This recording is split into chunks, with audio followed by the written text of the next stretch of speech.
Marwadi university మంచి భవిష్యత్తు కోసం తెలుగు విద్యార్థులు ఇష్టపడే university. Call 9059052378 9059052379. Just WhatsApp chatting, ఇక సోషల్ మీడియా అనుకోండి అంతే.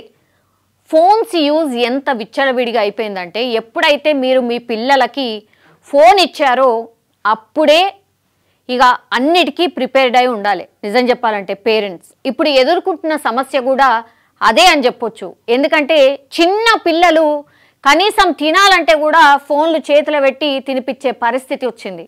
అది ఎంత ఎడిక్ట్ అయిపోయినారంటే ఎంతమంది నిపుణులు చెప్పని, డాక్టర్లు చెప్పని, ఏమన్నా చెప్పని, జస్ట్ పుట్టిన పిల్లగాడి దగ్గర నుంచి ఇప్పుడు ఇక ఆల్మోస్ట్ 70-80 ఇయర్స్ అనుకోండి, అంత ఏజ్ వరకు కూడా ఫోన్ లేనిది బతికే ఛాన్సే లేదు. ఇక దట్టు స్మార్ట్ ఫోన్స్ చేతుల్నే ఉండాలి. ఇప్పుడు టీవీ ముంగడ కూర్చొని చూసే అంత కూడా లేకుండా పోయింది. ఇప్పుడు మొత్తం అంతా స్మార్ట్గా స్మార్ట్ ఫోన్లలోనే ఉండిపోతున్నారు మనుషులంతా అందరం. సో ఇవేమవుతున్నాయి అంటే అప్పుడప్పుడు ఎంత దారుణాలకు కారణమవుతున్నాయి అంటే దానికి ఎగ్జాంపుల్సే కొన్ని ఇన్సిడెంట్స్ మనం చూసినప్పుడు మీరు చూడండి. ఈ ఫ్యామిలీ అందరు కూడా ఇంతమంది కూడా జస్ట్ ఒక 9వ తరగతి అబ్బాయికి జరిగినటువంటి ఇక దారుణమైన సిచ్యువేషన్ అని అనుకోవచ్చు. వాళ్ళ తల్లిదండ్రులు అసలు ఇక హద్దులు కూడా ఉండవు పాపం. వాళ్ళు ఏం చేయాలి, ఏం చేయలేని నిస్సహాయ స్థితిలోకి వెళ్ళిపోయినరు. వాళ్ళు ఏడుపు తప్పించి ఇంకా వాళ్ళ చేతిలో ఏం మిగలకుండా పోయింది. ఇది ఏంది, ఎక్కడ జరిగిందంటే మన తెలంగాణలో జరిగింది. అది కూడా ఒక 9వ తరగతి చదువుతున్న అబ్బాయి కావచ్చు అండ్ 7వ తరగతి చదువుతున్నటువంటి అమ్మాయి. వాళ్ళిద్దరు కూడా రోజు సేమ్ స్కూల్ అండ్ సేమ్ ఆటోలో వెళ్తూ ఉంటారు. కొంత ఫ్రెండ్షిప్, కొంచెం ఎక్కువగా మనం క్లోజ్ ఉన్నటువంటి వాళ్ళతోని కొంత చనువుగా కూడా ఉంటాం కాబట్టి 14 ఏళ్ళు 13-14 ఏళ్ళు అండ్ ఈ 7వ తరగతి అమ్మాయి అంటే జస్ట్ 12 ఇయర్స్ 13 ఇయర్స్ బేబీ అనుకోండి అంతే. ఇక వీళ్ళిద్దరూ ఫోన్లో చాటింగ్ చేస్తున్నటువంటిది చూసారట ఎవరు, ఈ బాలిక వాళ్ళ తల్లిదండ్రులు. ఇద్దరు కూడా మైనర్స్ కాబట్టి ఈ మైనర్కి సంబంధించిన ఫోన్స్ ఏవైతే ఉంటాయో అందులో ఇద్దరు కూడా చాటింగ్ చేస్తున్నటువంటిది. అయితే ఆ చాటింగ్ని ఇప్పుడు ఈ అమ్మాయి తరఫున ఎవరైతే ఉన్నారో అమ్మాయి పేరెంట్స్ చూసారట. చూసి ఎవరైతే ఈ బాలుడితో చాటింగ్ చేస్తుందో ఆయన పేరు వచ్చేసి మనోజ్, బాలుడి పేరు వచ్చి మనోజ్ అండ్ ఈ బాలిక పేరు వచ్చి పల్లవి. వాళ్ళిద్దరు కూడా వాట్సాప్లో చాటింగ్ చేసుకుంటూ ఉండేవారు. సో అది గమనించిండ్రు కుటుంబ సభ్యులు. మనోజ్కు ఫోన్ చేసి బెదిరించారు. ఎవరు, పల్లవికి సంబంధించిన తల్లిదండ్రులు బెదిరించారు.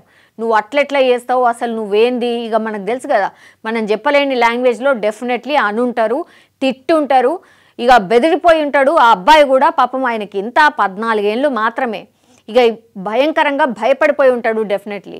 ఇది గమనించిన కుటుంబ సభ్యులు ఖమ్మం ఆసుపత్రికి తరలించగా చికిత్స పొందుతూ ఆదివారం మృతి చెందాడట. ఇక్కడ మనం ఒక పాయింట్ మిస్ అయినాం. ఈడ ఆమె కుటుంబ సభ్యులు మనోజ్కు ఫోన్ చేసి బెదిరించిండు. దీంతో భయపడి మనోజ్ ఇంట్లో ఉన్న గడ్డి పురుగుల మందు ఉంటుంది కదా అది దాగేసిండు అబ్బాయి. ఇక ఎంత బెదిరించిండ్రో మరి ఏమన్నారో తెలియదు. జస్ట్ వాళ్ళు మా అమ్మాయితో నువ్వు ఎట్లా చాట్ చేస్తావు, అసలు ఇంకేమేం లాంగ్వేజ్ వాడినరో, ఇగో చిన్నపిల్లల్ని డీల్ చేసే పేరెంట్స్ ఎట్లా మాట్లాడుంటారో మనం ఇమాజిన్ కూడా చేసుకోవచ్చు. అండ్ ఇంకోటి ఏంటంటే మరి ఆ ఫోన్లో ఏం చాటింగ్ చేసిండ్రో ఏందో, వాళ్ళు ఏం చూసిండ్రో ఏందో తెలియకుండా మనం కూడా మాట్లాడడానికి ఉండదు. ఇప్పుడు వీళ్ళు పేరెంట్స్ గమనించడం, ఆ తర్వాత డెఫినెట్లీ వాళ్ళ అమ్మాయిని కూడా మరి కొట్టి ఉంటారో మరి తిట్టుంటారో ఏదో డెఫినెట్లీ చేసే ఉంటారు. తర్వాత ఈ అబ్బాయికి అయితే ఫోన్ చేసి బెదిరించిండ్రట. ఇక భయపడిపోయిండు. ఒకవేళ మా అమ్మ నాన్నకు తెలిస్తే మాత్రం ఇక నన్ను ఏం చేస్తారో తెలియదు, ఇవన్నీ కాదు, వాళ్ళు మన ఇంటికి వచ్చి ఇంకేమైనా చేస్తే నేను అసలు తట్టుకోలేను అనుకున్నాడో ఏమో తెలియదు. వీళ్ళు బెదిరించగానే వెంటనే పోయిండట. ఇంట్లో గడ్డి పురుగుల మందు ఏదో ఉండే అది తీసుకొచ్చి వెంటనే తాగేసిందంట అంతే.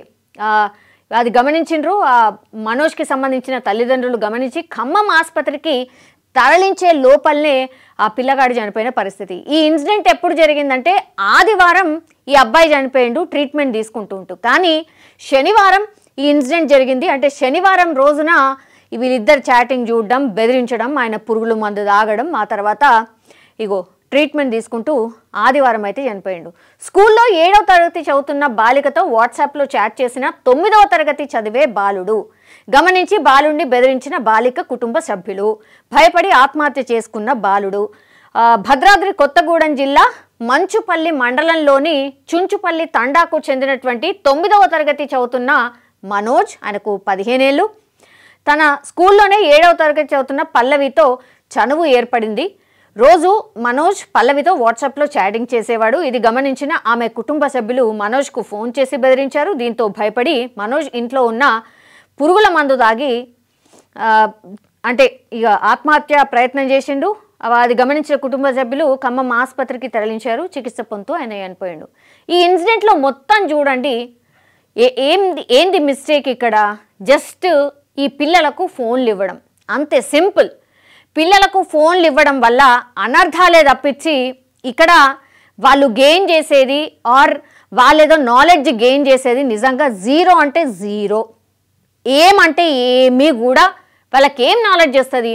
అడ్డమైన కంటెంట్ మొత్తం చూడడం తప్పించి ఆ చిన్న పిల్లలకు నిజంగా ఫోన్లు ఎప్పుడైతే కోవిడ్ వచ్చిందో అప్పటి నుంచి ఆన్లైన్ క్లాసులని ఫోన్లు ఎప్పుడైతే పిల్లలకి చేరుకున్నాయో ఆ తర్వాత నుంచి అనర్థాలు తప్పించి ఎక్కడ కూడా ఒక్కళ్ళు కూడా మా అబ్బాయి ఫోన్లో చూసి మస్తు చదివిండను, మస్తు ర్యాంకు కొట్టిండో అని చాలా రేర్ పేరెంట్స్ చెప్తూ ఉంటారు.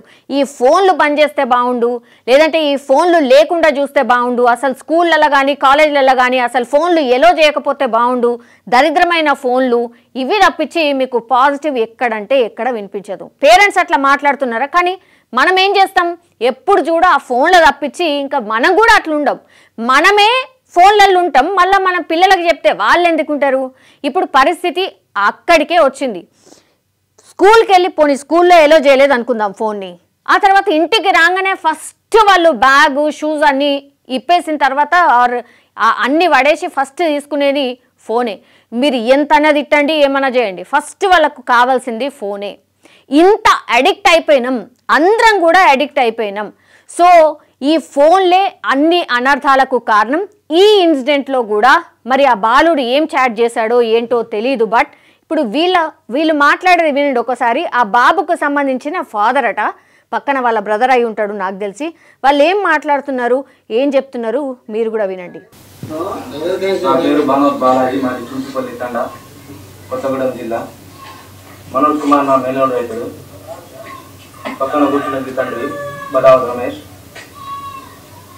అయితే 9వ తరగతి చదువుతున్న మనోజ్ కుమార్ అదే తండాకు చెందిన ముఖ్య పల్లవి ఒకే ఆటోలో రోజు స్కూల్కి వెళ్తూ వస్తూ చాలా కలివిడిగా ఉన్నారు. ఈ విషయం మీద వాళ్ళ తల్లిదండ్రులు తెలుసుకొని ఫోన్ చేయడం జరిగింది. ఫోన్లో మందలించడం జరిగింది అబ్బాయిని. ఈ విషయం తెలుసుకున్న మనోజ్ కుమార్ భయపడి గడ్డి మంది తాగింది. ఇది తాగిన విషయం మేము రమేష్ వాళ్ళ తండ్రి తెలుసుకొని హాస్పిటల్కి చేర్చడం జరిగింది. ఆ హాస్పిటల్లో 100% మేము ట్రై చేసినా మాకు మా అబ్బాయి దక్కలేదు. ఈ విషయం తెలుసుకొని మేము చుంచుపల్లి స్టేషన్లో కేసు నమోదు చేయడం జరిగింది. ఎఫ్ఐఆర్ బుక్ చేశారు ఎస్ఐ గారు. ఇది తెలుసుకొని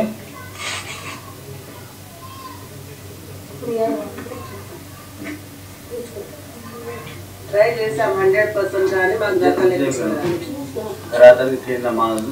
డాక్టర్ వద్దన్నా అప్పుడు చెప్పినాము అర్థం. ఏం చెప్తారు ఏ పేరెంట్స్ అయినా? తెలుసు వాళ్ళ అబ్బాయి తరఫున కూడా తప్పు ఉందని తెలుసు కాబట్టి ఇంకా ఫర్దర్గా ఆయన ఏం చెప్పలేకపోతున్నాడు. నిజం చెప్పాలంటే కూడా నేను ఇంతకుముందు చెప్పినట్టుగా వాళ్ళు ఇంకా ఎక్స్ప్లెయిన్ చేయడానికి కూడా నిజంగా వాళ్ళ దగ్గర ఏముంది, ఏం చెప్తారు? ఏ పేరెంట్ అయినా ఏం చెప్తారు? ఇప్పుడు 2 సైడ్స్ మిస్టేక్ ఉందని చెప్పకనే చెప్తున్నారు కదా. ఇప్పుడు భయపడిపోయి ఆ పిల్లగాడు మందు తాగిండు, ఆ తర్వాత చనిపోయిండు. దానికి అంతటికి కారణం ఏంటంటే సింపుల్, అంటే ఫోన్లో అందుబాటులో ఉండడం, తర్వాత చాటింగ్ చేయడం. మరి ఆ చాటింగ్లో ఏముందో అంతే. ఇక తల్లిదండ్రులకు ఈ దుఃఖం మాత్రమే మిగిలిపోయిన పరిస్థితి మనకు కనిపిస్తుంది. ఇంకా ఏడుపు తప్పించి వాళ్ళ తల్లిదండ్రులకు ఏముంటుంది? ఇప్పుడు ఏదైనా సరే స్కూల్లో ఎంత చెప్పినా, లేకపోతే టీచర్లు ఎంత ఏం చెప్పినా సరే ఎవరు తీర్చగలుగుతారు? వాళ్ళు చెప్పేది చెప్తారు. బట్ మనం ఎంత చెప్పినా, పేరెంట్స్ అయినా టీచర్స్ అయినా మనం ఎంత చెప్పినా, ఎంత నిగ్రాని ఉంచినా ఆ ఏజ్ అట్లాంటిది, అర్థం కాని ఏజ్లో ఉంటారు. కాబట్టి కొన్ని ఇన్సిడెంట్స్ ఇట్లాంటివి జరిగినప్పుడైనా సరే ఈ పేరెంట్స్ కావచ్చు, లేదంటే ఉపాధ్యాయులు కావచ్చు, ఇంకా కొంచెం ఫోకస్డ్గా, ఇంకా కొంత పిల్లలని మోటివేట్ చేస్తూ కొంచెం ఈ సెల్ ఫోన్స్కి కానీ లేకపోతే ఈ సోషల్ మీడియాకి కానీ కొంత దూరం పెట్టే ప్రయత్నం చేస్తే, దీంట్లో బ్యాడ్ ఏంటి గుడ్ ఏంటని ఇంకా కొంత లోతుగా ఎక్స్ప్లెయిన్ చేస్తే మాత్రం ఇట్లాంటి అనర్థాలు జరగకుండా ఉండాలని ఆశించడం తప్పించి మన చేతిలో కూడా నిజంగా ఏమీ లేదు.